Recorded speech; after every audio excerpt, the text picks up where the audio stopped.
And as this story continues to develop, we are following another big story as New Orleans struggles with a surge in juvenile carjackings and other violent crimes by teenage defenders. A key part of the solution is supposed to be the Juvenile Justice Intervention Center, the city's juvenile jail. But as seen by the recent escape and subsequent carjackings by 4 kids who broke out of that facility, there are clearly problems on the inside and not just out on the street. Yeah, investigative reporter Mike Pearlstein is now bringing us a special report on some deeply rooted and largely hidden problems at that jail. In particular, employees point to what has and what has not happened under the tenure of Kyshun Webster. Webster has been on leave since March 18th, and his formal resignation was announced late this afternoon. But as Mike reveals, Webster's absenteeism began long before that. Here's part 1 in a series that we call Juvenile Crime Behind the Bars. It was late 2018 when Kyshun Webster was named director of the Juvenile Justice Intervention Center, the city's juvenile jail. By all accounts, he took over a place racked by scandal, vandalism, violence, and high turnover among both management and staff, much of it going back years to when it was called the Youth Study Center. In fact, he cited staff shortages as one of the reasons for the January 12th escape of 4 detainees, who immediately carjacked a woman and drove off, sending police SWAT teams all over the city to recapture the youngsters. This incident is also a consequence of staff shortages, which have also been exacerbated by COVID. Talking to about a dozen current and former employees of JJIC, we got a sense of the very real challenges facing those who work with the troubled and often very violent kids at the lockup. But incredibly, those issues were not mentioned nearly as often as the challenges of working under Webster.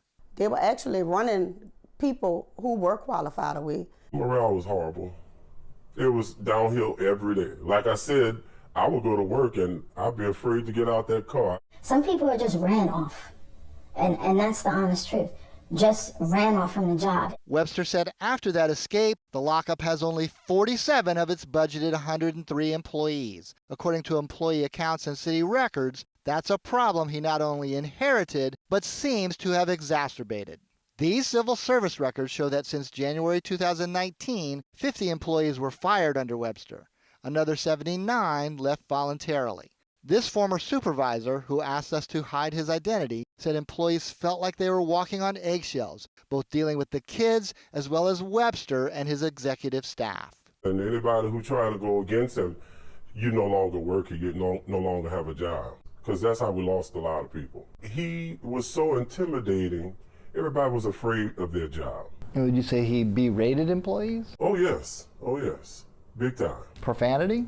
Profanity, he's used it to me, myself, on more than one occasion. There's a twist to employees' interactions with Webster. They say that during his 3.5-year tenure, they saw him less and less often, except when people were being disciplined, fired, or during emergencies. One reason for Webster's apparent time away from JJIC may be this: an outside employer authorization form from the city allowing Webster to devote 3 to 5 hours a week to a Kenner insurance company called Compassion Society Benefits. To get information about Webster's attendance at JJIC, we asked the city for records, including written logs and data from electronic key cards like this one. The city said it could not provide such records. We asked for an interview with Mayor Latoya Cantrell about why she allowed Webster to take a chunk of each week to run an outside business, but through a spokesman, she declined. We also reached out to Webster, but he has yet to respond. His press briefing after that January escape was one of his last official appearances.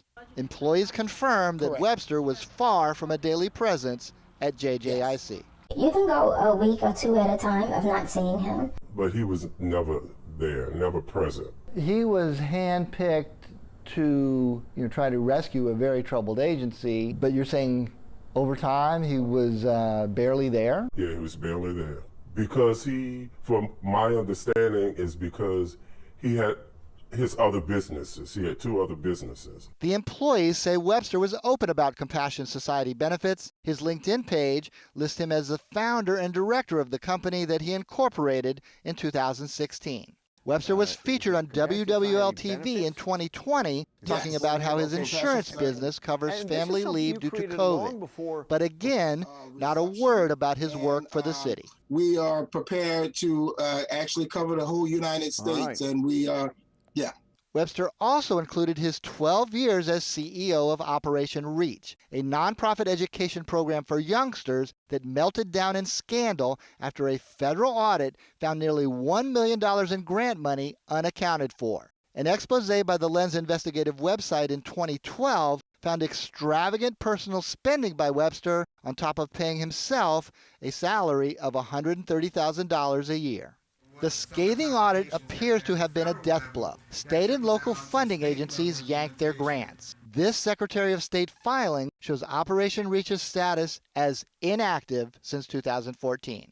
Once again, we tried to ask Cantrell whether she knew about Webster's controversy when she hired him, but she declined. As for JJIC, there's no mention of it on Webster's LinkedIn page, despite more than 3 years as director at a salary that now stands at more than $143,000 annually. We told City Council President Helena Moreno about our findings. How did they allow this to go on for so long? He is very prominent on a website for another company as the top executive. It doesn't make sense. This is a juvenile facility that you should be running. You should be there every single day. So where's the accountability? Moreno and the council also have been looking for Webster, scheduling him to appear before them to answer questions about the JJIC and its staffing crisis. But after weeks of trying to schedule him, the council was told that Webster took leave from his job with no return date.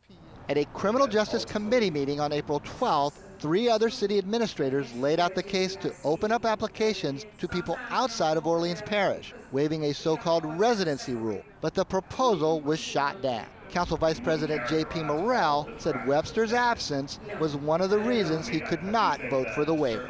And for him not to be present to comment on how things happened under his tenure there is very troubling. And it's my intention to ask the chairman and the president to subpoena Mr. Webster for the full council meeting. We are still seeking Webster's attendance records, and this small line buried in a recent report by the New Orleans Office of Inspector General reveals an ongoing investigation that may eventually provide answers. Mike Pearlstein, Eyewitness News. While Webster has ducked our request for comment, we'll be keeping a close eye on speculation that he's about to be named to another high-profile city job.